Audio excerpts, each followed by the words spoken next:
여러분 누구나 인생에서 성공을 꿈꾸며 삽니다. 혹시 성공하고 싶지 않은 분 있으신지요? 자기가 하는 어떤 분야에서든 성공을 머리에 생각하면서 달려갑니다. 이 욕망이 없다면 어쩌면 우리가 살아가는 동력을 잃어버릴 때도 있습니다. 그런데 우리가 정말 생각해야 될 건 성공하겠다는 것보다 도대체 뭘 성공이라고 해야 되는지, 또 뭐가 실패인지를 우리가 알지 못하면서 달려가면 달려간 그 마지막 길에 인생의 허무함을 마주치게 될 수도 있다는 걸 잊지 말아야 합니다. 여러분, 자기 인생의 성공과 실패의 기준을 어디에 두고 있는지 스스로 좀 물어보시기 바랍니다. 그리고 자녀들에게 여러분이 어떤 것을 요구할 때 내가 생각하는 성공이라는 가치가 뭔지를 내가 확실히 깨닫지 않고 가르치고 그 아이에게 요구한다면 그건 어쩌면 그 자녀에게 가장 나쁜 것을 주는 부모가 될 수 있다는 걸 잊지 말아야 합니다. 여러분, 요즘 코로나가 너무나 창대해서 신방을 많이 못 하잖아요. 그리고 제가 2주 격리되면서 제 넷플릭스라는 데 빠졌잖아요. 그래서 요즘 로스쿨이라는 걸 봐요. 혹시 로스쿨 보신 분 있으십니까? 성경 읽고 기도하시느냐, 넷플릭스도 못 보시는데, 제가 지금 이제 진행 중인 드라마인데 제가 이걸 보면서 막 마음이 힘들고 괴로웠던 장면이 있어요. 이 법과 대학원 그 로스쿨의 이야기인데 거기에 강솔이라는 이름이 2명이 나오는데 강솔 B라는 여자아이가 있어요. 그 엄마가 엄청난 법관의 집안의 딸이에요. 근데 남편이 사시에 합격해서 법관이 되지 못하고 법과대학의 교수가 된 거예요. 이게 한이 맺힌 거예요. 다 법관의 출신인 집안에 법과대학의 교수가 저는 대단해 보이는데 그분 눈에는 가장 성공하지 못한 남편이랑 사는 뭐랄까요, 다른 사람에 비해서 자기가 박탈당한 느낌을 이 딸에게 너는 법관이 돼야 된다고 매일 강요해요. 그래서 로스쿨에 보냈고, 그 딸이 공부를 안 하거나 아니면 성적이 떨어지거나 다른 길로 빠지면 꼭 약통 하나를 들고 딸에게 가요. 그 약통에는 수면제 수십 알이 들어있어요. 너 진짜 엄마 지금 말 안 들으면 이거 당장 먹고 죽어버릴 거야. 그리고는 까요. 그리고는 삼키는 신용을 해요. 그러면 그 딸이 벌벌벌 떨면서 엄마 잘못했어, 공부할게, 다시는 안 그럴게, 이러지 마, 막 이렇게 자라온 거예요. 그런데 어느 날 딸이 집을 나가겠다고, 나 그냥 집에서 더 이상 숨 막혀서 못 살겠고 나 기숙사 가서 친구들하고 있겠다고 그랬더니 또 여전히 어김없이 엄마가 약통을 들고 나오면서 약통을 입에 이렇게 부으려고 해요. 엄마 죽는 걸 보고 싶으면 나가. 그랬더니 그 딸이요, 엄마를 똑바로 쳐다보면서 이렇게 말해요. 빨리 먹어봐. 내가 보는 앞에서 한 알도 남기지 말고 다 먹어. 빨리 먹는 거 보고 내가 나갈게. 근데 엄마가 새파랗게 질려요. 그리고 못 먹어요. 왜 못 먹어? 내 인생이야. 여러분, 저는요 그 장면이 소름이 돋았어요. 부모로서 자기가 생각하는 성공의 잣대, 그 딸에게요 논문 표절도 엄마가 시키고 거짓말도 시키고 양심을 팔아서라도 법관이 일단 되고 나서 그 다음에 네가 양심껏 살면 되지 않냐, 이렇게 가르치는 거예요. 자기가 생각하는 성공의 잣대를 자녀에게 들이대는데, 여러분 진정으로 자기가 생각하기에 뭐가 성공인지도 모르면서 강요하다가 결국은 서로가 상처받고 끝나는 경우가 얼마나 많은지 몰라요. 여러분 2010년도에 제가 여러분의 설교한 거 기억하시는 분 없겠죠? 11년 전. 그때 한 아이를 기억해요. 저는 아직도. 왜냐하면 제가 그 기사가 충격적이어서. 어떤 외국어 고등학교에 다니던 아이가요, 그날 시험 성적이 나와서 성적을 잘 맞았어요. 전교 몇 등. 근데 베란다에 뛰어서 자살했어요. 유서에 딱 엄마에게만 유서에 4글자 남기고 죽었어요. 4글자가 뭔지 기억나세요? 제가 여러분에게 10년 전에 설교했어요. 딸이 이렇게 엄마에게 유서 남기고 뛰어내렸어요. 이제 됐어? 이거였어요. 딱 엄마가 원하는 성적표 딱 놓고 유서 놓고 뛰어내렸어요.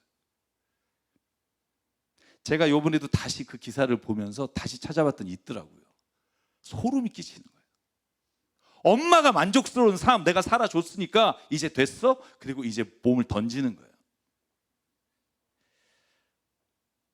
부모가 생각하는 성공관, 도대체 그것이 뭔지도 모르면서 달려가기를 강요하다가 자신과 자녀가 망치는 경우를 얼마나 많이 보는지 모릅니다.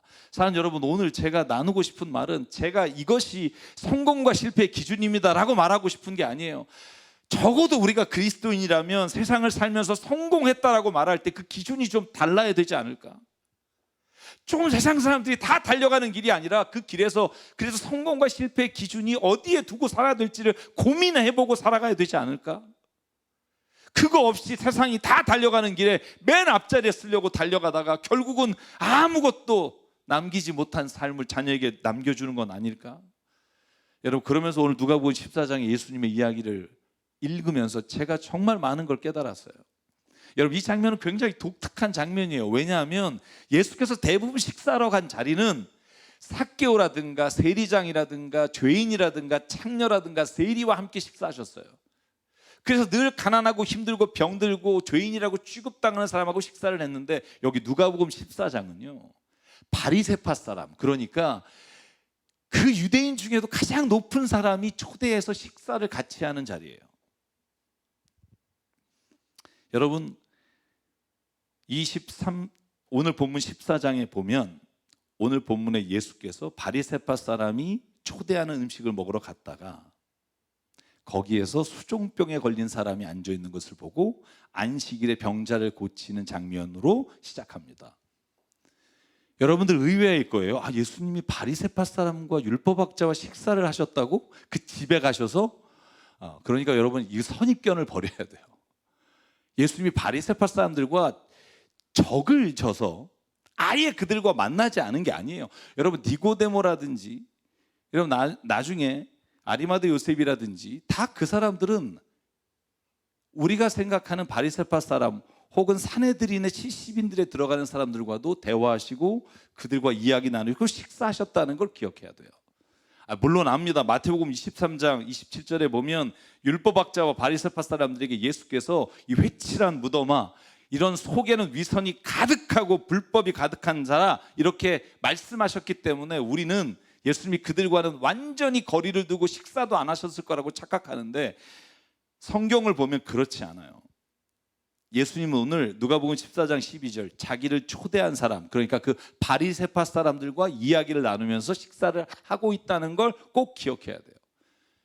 예수님은 선입견을 가지고 누구는 밥 먹고 누구는 밥을 안 먹고가 아니라, 그게 어떤 사람이든 신분이 높든 낮든 차별하지 않으시고 어느 자리에서든 함께 식사하시고 이야기를 나눴으나 결코 그들이 저지르는 죄는 어떤 위치에 있는 사람이든 지적하셨다는 걸 알아야 돼요.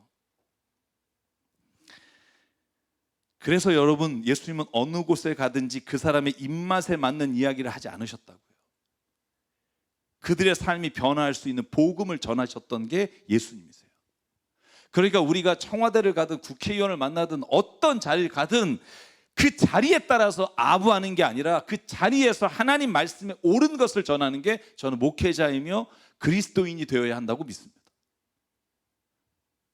여러분, 오늘 이야기를 좀 볼까요? 식사하고 있었어요, 바리새파 사람들과. 그런데 그 중에 수종병을 찾아보니까 수종병이란 혈액이 어느 한 군데 특정 부위에 차서 몸이 붓는 현상을 말한다고 돼 있어요. 그냥 몸이 부어 있는 사람이에요. 그 사람이 있는데 예수께서 먼저 바리새파 사람에게 물어봐요. 뭐라고 물어보냐면 14장 2절 3절 이렇게 돼 있습니다. 안식일에 병을 고치는 게 옳으냐 옳지 않냐. 왜냐하면 따지기 좋아하는 사람들이니까. 만약에 안식일에 지금 식사하러 갔는데 병 고치면 또 뭐라 그럴까 봐 물어봐요. 여러분, 그랬더니요, 아무 말도 못해요. 그들이 잠잠하였더라. 원래는요, 그들이 대들어야 돼요. 안식일에 병을 고치면 안 됩니다. 이게 유대인 랍비에 나와 있는 안식일의 조항이기 때문에. 근데 어느 누구도 말하지 않아요. 그러자 예수께서 그 병자의 손을 잡아 고쳐주시고 돌려보내셨어요.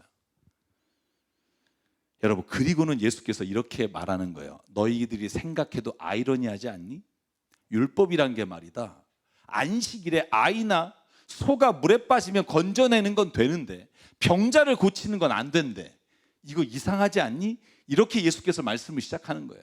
한 번도 너 이걸 의심해 본 적 없니? 이게 진짜 하나님이 주신 걸까? 너희들이 만든 법일까? 생각해 본 적이 없니? 그렇게 물으시고 나서 예수께서 이렇게 7절부터 11절에 재밌는 얘기를 하세요. 여러분, 이 장면이 왜 재밌는 줄 아세요? 예수께서 식사 초대받아서 거기에 오는 사람들 쭉 앉는 걸 지켜보시다가 이 얘기를 하신 거예요. 뭐라고 얘기하십니까? 이렇게 얘기해요. 야, 내가 초청받아서 앉은 사람들 보니까 어떤 사람들이, 이게 비유지만 저는 비유가 아니라 그 자리에서 본 거라고 생각을 합니다. 초대한 사람이 와서 높은 자리에 앉았어요. 상석에 앉았는데, 그런데 좀 있다가 자기보다 더 높은 사람이 온 거예요. 그냥 쉽게 합시다. 차관이 와서 상석에 앉았는데 좀 있다 장관이 들어왔어요. 그럼 어떻게 해요? 그 상석을 차관한테 죄송합니다만 장관이 오셨으니까 좀 비켜주시죠. 그래서 비킨 거예요. 장관이 앉으셨어요. 장관이 앉아서 이제 주재하다가 대통령이 오셨어요. 대통령이 오셨으니까 잠깐 옆자리로 물러주시죠. 대통령이 앉은 거예요. 맨 처음에 상석에 앉았다가 그 뒤에 높은 사람이 와서 자리를 좀 내주십시오 하면 부끄러워서 가장 낮은 자리로 앉게 되는 짓을 하지 말고, 너희가 들어갔을 때 맨 끝자리에 앉으면 너희를 청한 사람이 와서 더 이상 상관이 없을 때 너희를 윗자리로 올려서 이쪽에 와서 앉으십시오라고 부를 때까지 너희가 있으면, 그러면 너희가 모든 사람 앞에서 오히려 영광을 받지 않겠느냐? 예수께서 이렇게 말씀하신 거예요. 그리고는 11절, 누구든지 자기를 높이면 낮아질 것이요 자기를 낮추면 높아질 것이다. 여러분, 우리가 성경을 읽고 그리스도인이라고 생각하면서 착각하는 게 있어요. 그리스도인, 예수를 믿는 사람이 높아지면 안 된다는 말이 아니에요. 스스로가 그 높은 자리를 먼저 찾아가서 다른 사람의 눈치 보지 않고 그 자리에 연연하는 것에 대해서 말씀하시는 것이지, 그가 자연스럽게 사람들로부터 칭송을 받는 것을 예수께서 잘못된 것이라고 말하지 않는다고요. 여러분, 우리 공동체 안에 누군가가 세상에서 존경받는 자리에 있게 됐을 때 저는 그걸 자랑스럽게 생각하는 것도 필요하다고 믿습니다. 박수 쳐주는 게 필요하다고요. 누가 높은 자리에 있을 때 그를 욕하고 험담하는 게 아니라 진정으로 기뻐해 줄 수 있는 게 저는 그리스도인의 마음이라고 믿습니다. 그걸 못해요. 여러분, 저는 이 말씀을 읽으면서 무슨 생각을 했냐 하면, 저는 세상에서 성공한다는 게 우리는 세상에서 높은 자리에 앉는다는 말과 동일하게 생각하는 경우가 얼마나 많느냐는 거예요. 그래서 상석에 앉기 위해, 성공하기 위해 얼마나 노력해요. 근데 예수께서 이렇게 말해요. 성공이 뭔 줄 아니? 돈 벌어서 열심히 일해서 높은 자리에 앉는 게 아니라 오히려 내가 그렇게 열심히 일하고 벌어서 누군가를 돕는, 섬기는 그 낮은 자리에 앉는 게 진짜 성공이야. 그걸 기독교에서는 성공이라고 말해. 없이 사는 게 성공이 아니라 진짜 내가 대접받는 자리에 갈 만함에도 불구하고 그 자리를 내가 포기하고 누군가를 섬기는 자리에 앉는 거, 그게 내가 생각하는 성공이다. 저는 예수님에게 이런 말씀을 듣는 것 같아요. 사랑하는 여러분, 그래서 자신을 초대한 사람들에게 예수께서 12절에 이렇게 얘기를 시작합니다. 예수께서 자기를 초대한 사람, 그러니까 바리새파 사람에게 이렇게 말합니다. 네가 점심이나 만찬을 베풀 때 친구나 형제나 부자들, 네가 아는 사람들 부르지 말고 가난하고 장애가 있는 사람을 불러서 식사를 같이 해라. 그러면 네가 복될 것이다. 여러분, 이 말을 또 오해하지 마십시오. 매 끼마다 밥 먹을 때 이렇게 하라는 게 아니에요. 앞에서 혼인잔치나 만찬을 베풀 때예요. 쉽게 말하면 이런 거예요. 우리의 눈이 어디에 가 있느냐 하는 거예요. 그리스도인의 눈은 높은 자리에 있는 사람과 함께 밥 먹는 것에 우리의 눈이 있는 게 아니라, 우리가 기회가 있을 때마다 정말 세상에서 힘들고 장애를 가지고 어려운 분들과 함께 나눔의 자리에 가는 게 우리가 항상 가져야 될 하나님의 마음이라는 거예요. 그리고 예수께서 14절, 제가 오늘 본문의 핵심이라고 생각하는 본문인데 같이 한번 읽고 오늘 이야기를 마무리하려고 합니다. 한번 읽을게요. 시작. 그리하면 내가 복될 것이다. 그들이 내게 갚을 수 없기 때문이다. 의인들이 부활할 때에 하나님께서 내게 갚아주실 것이다. 아멘. 왜 그렇게 해야 되냐면 예수님이 이렇게 말하는 거예요. 그 사람들은 너에게 다시 갚을 수 없기 때문이야. 다른 사람들은, 너가 어울리는 사람들은, 왜냐하면 여러분 얘기하는 사람이 누구예요? 바리새파 사람이에요. 유대인 중에 가장 높은 신분을 유지하는 사람들에게 예수께서 하시는 말이에요. 네가 맨날 같이 어울리는 사람들은 너에게 돌아가면서 밥 사줄 수 있는 사람이지만 진짜 네가 함께 해야 될 사람은, 네가 진짜 하나님의 법을 믿는다면 너에게 되갚을 수 있는 능력이 없는 사람, 그 사람과 함께 특별한 때에는 나눌 수 있는 자리를 만드는 거, 그게 하나님께서 복받은 사람이라고 부른단다.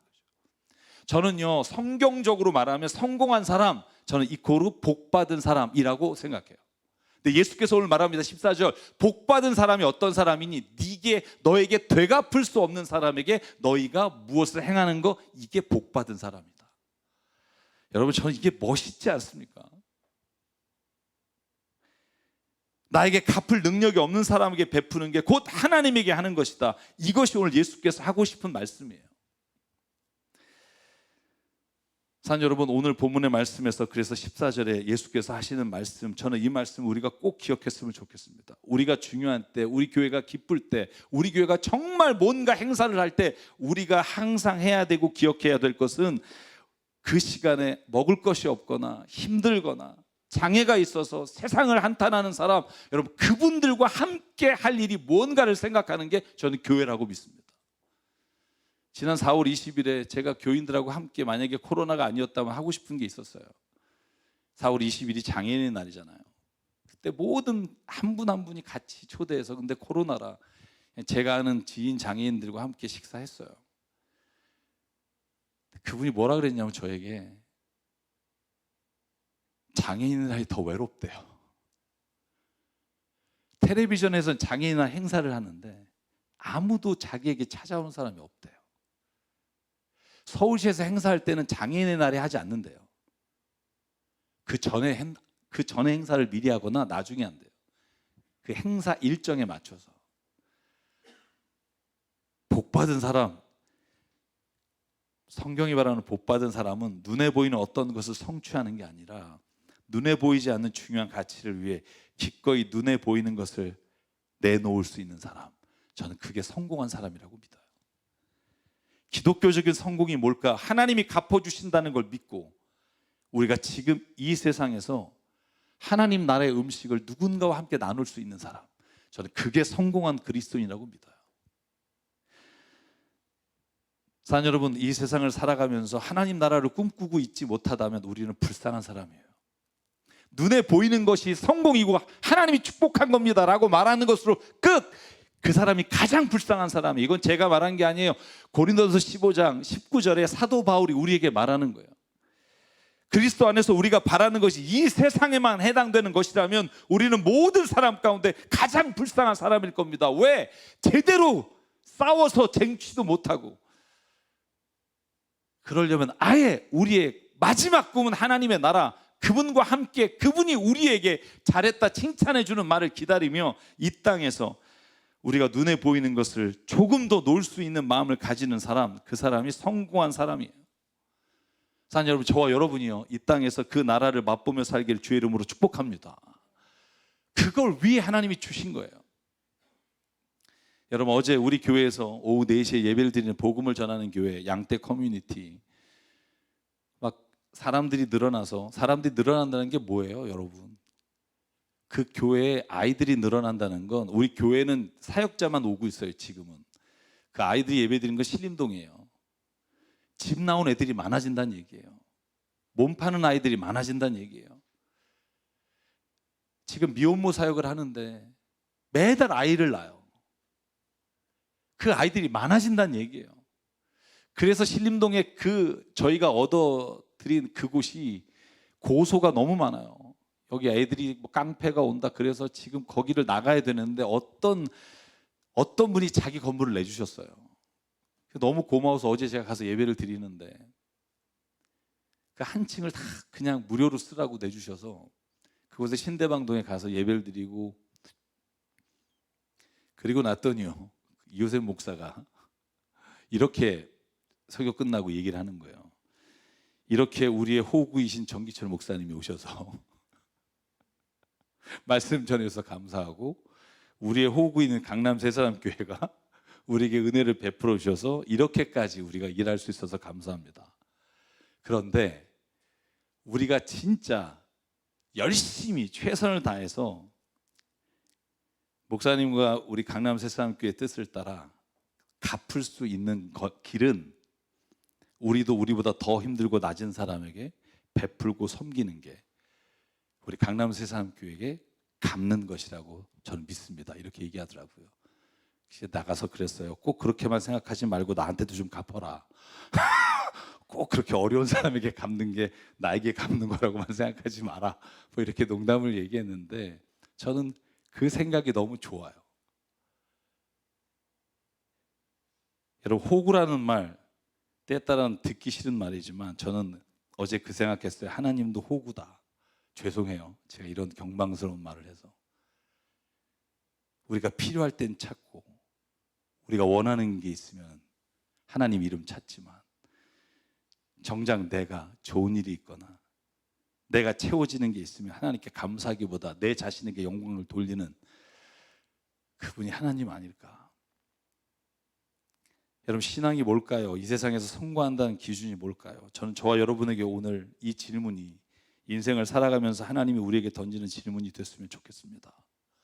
그러면서 생각해 보니까 예수님이 그렇게 사셨더라고요. 자기에게 되갚을 수 없는 사람을 찾아가셔서 병을 고쳐주시고, 자기에게 되갚을 수 없는 사람을 찾아가셔서 먹여주시고, 권력을 쥐고 있는 바리새파 사람들보다는 자기에게 갚을 능력이 없는 환자들 안식일에 고쳐주시고, 세상의 권세를 누리는 제사장이 아니라 자기에게 되갚을 수 없는 가난한 사람과 과부의 편을 들어주시고, 남자들과 높은 신분의 사람이 아니라 자기에게 되갚을 수 없는 여인과 어린아이들의 편을 들어주신 예수님. 그래서 그분이 우리에게 그렇게 말씀하신 것 같아요. 너에게 되갚을 수 없는 사람에게 되갚는 삶, 그게 복된 삶이고 복받는 삶이고 그게 성공한 삶이다. 여러분, 그래서 마태복음 10장 7절과 8절에 예수께서 제자들을 세상 가운데 보내시며 뭐라고 말해요? 하나님의 나라가 가까웠다. 그러니 앓는 사람 고쳐주고 죽는 사람 살려라. 거저 받았잖아, 거저 줘라.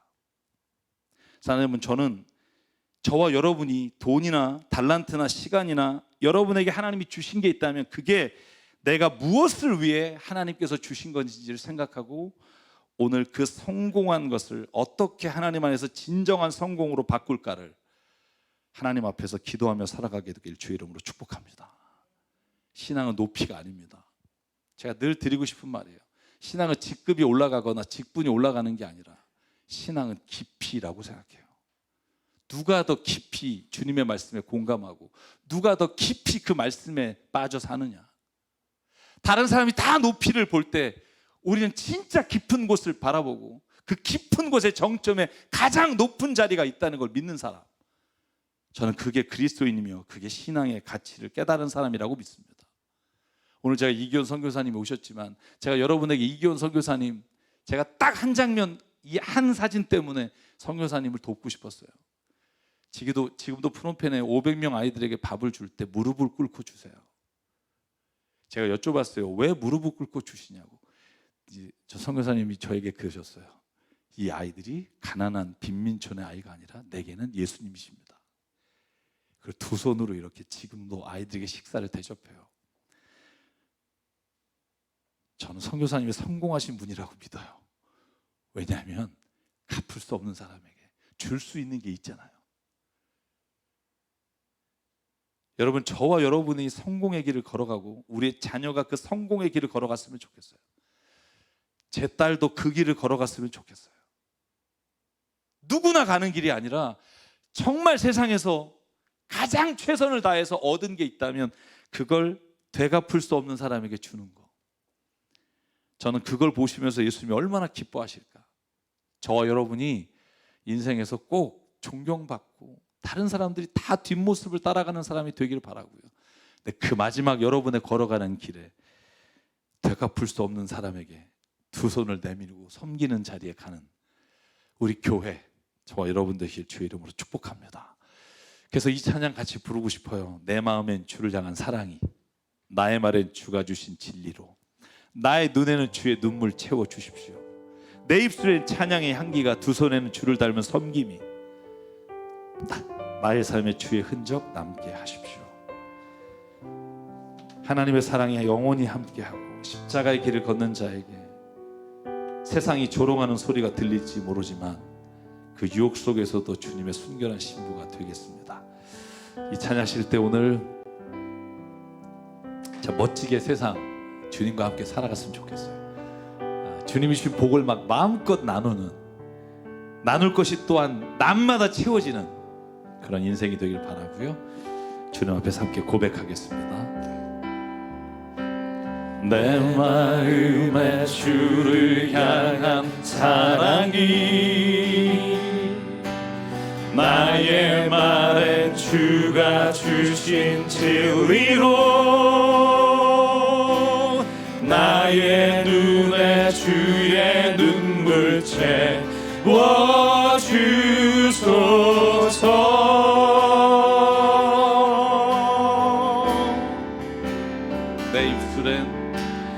내 입술에 찬양의 향기가, 두 손에는 주를 닮은 섬김이, 나의 삶에 주의 흔적 나게 하소서. 아멘. 하나님의 사랑이 영원히 함께하리. 십자가의 길을 걷는 자에게, 순교자의 삶을 사는 이에게, 조롱하는 소리와 세상 유혹 속에도 주의 순결한 신부가 되리라. 내 생명 주님께 드리리. 우리 일어나서 한 번 더 찬양하겠습니다. 내 마음엔 주를 향한, 내 마음에 주를 향한 사랑이, 나의 말엔 주가 주신 진리로, 나의 눈에 주의 눈물 채워 주소서. 내 입술에 찬양의 향기가, 두 손에는 주를 닮은 섬김이, 나의 삶에 주의 흔적 나게 하소서.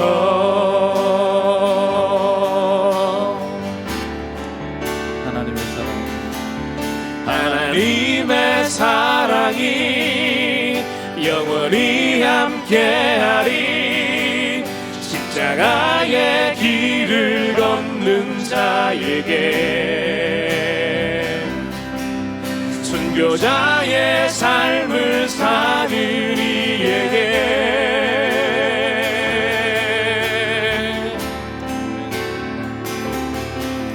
조롱하는 소리와 세상 유혹 속에도 주의 순결한 신부가 되리라.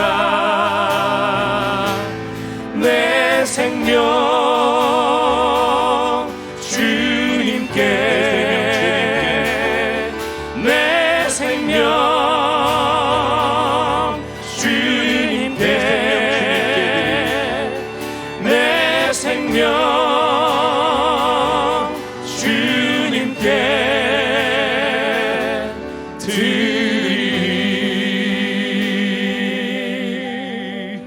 시간 함께 기도하길 원합니다. 하나님, 비록 내가 지금 가진 것 적지만, 내가 나눌 수 있는 게 풍족하지 않지만, 주님, 내가 성공하는 사람이 되기 원합니다. 더 많은 것을 다시 되갚을 수 없는 사람, 하나님이 그 나라에서 나를 지금 바라보시며 심히 기쁘다고 말씀하실 그 일을 위해 하나님 아버지, 내가 그 성공을 위해서 달려가길 소망합니다. 길을 열어주시고 이 마음 변치 않게 주님과 함께 동행할 수 있게 주님 인도해 달라고 우리 말씀 기억하며 이 시간 주님 앞에 결단하며 함께 기도하겠습니다. 상원의 하나님 감사합니다. 하나님의 사랑이 영원히 함께하리. 십자가의 길을 걷는 자에게 하나님 그것만으로 만족하지 않게 하시고 순교자의 삶을 사는 우리에게 아버지, 우리 주변에 하나님 세상에 태어난 것을 원망하며 사는 많은 사람, 아버지 그들 조롱하는 소리와 유혹 속에도 주의 순결한 신부가 되리라. 욕심과 정욕에 따라 살아가는 내 생명 주님께 드리리.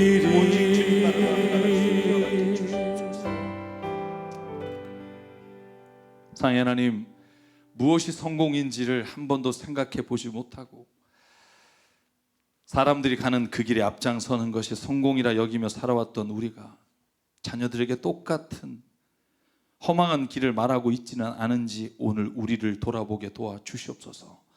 진정한 성공은 우리가 많은 것을 누릴수록 아버지 하나님 앞에서 되갚을 수 없는 누군가를 향해 주님의 마음으로 다가가는 것인 줄 믿고 살아가는 우리가 되게 인도하여 주시옵소서. 진정한 실패는 그러므로 우리가 먹을 것이나 돈이 없는 것이 아니라 나눌 수 없는 것임을 깨닫게 하여 주시사 우리의 주어진 삶에서도 최선을 다해 나눌 것을 만들게 하시고 섬길 것을 만들게 하시고 우리 교회가 더 많은 것들을 주님 앞에서 나눌 수 있는 공동체 되도록 하나님 은혜 내려 주시옵소서. 그러나 주님, 때로는 내가 너무 힘들어 지칠 때 우리가 서로에게 힘이 되게 하시고 우리가 서로에게 또한 일어날 그 누군가가 될 수 있도록 우리 강남 새삼교회 공동체를 붙잡아 주시고 우리 안에 섬김의 은혜가 살아날 수 있도록 은혜 내려 주시옵소서. 하나님, 이 아침에 기도합니다. 항암 치료로 또한 수술을 앞두고 또한 질병이 어떻게 되는지 주님 앞에 노심초사 눈물로 기도하는 교우들이 있습니다. 하나님 아버지, 오늘도 만져주시고 치료하여 주시고 하나님 그것을 통해 더 깊은 곳과 넓은 곳을 볼 수 있는 눈을 열어주시고 하나님께서 강건케 하여 주시사 남은 인생 주님이 허락하시는 그날까지 강건하여 주님과 함께 주의 일을 감당할 수 있도록 은혜 내려 주시옵소서. 우리에게 주신 생명과 시간과 달란트와 모든 물질이 주님의 것임을 알아 이 시간 주님께 드립니다. 하나님의 나라와 뜻을 위해 사용해 주시옵소서. 이제는 우리 주 예수 그리스도의 은혜와 하나님 아버지의 무한하신 사랑과 성령님의 감동, 감화, 충만, 교통, 위로하심이 오늘 이 시간 우리의 삶에 주신 많은 것들을 어떻게 성공의 길로 가야 될지를 다시 한번 생각하며 우리의 삶의 자리로 돌아가는 여기는 한 분 한 분 머리 위에 가정과 일터 위에 주님 세우신 새삼교회 위에 지금부터 영원토록 함께 하시기를 간절히 축원하옵나이다. 아멘.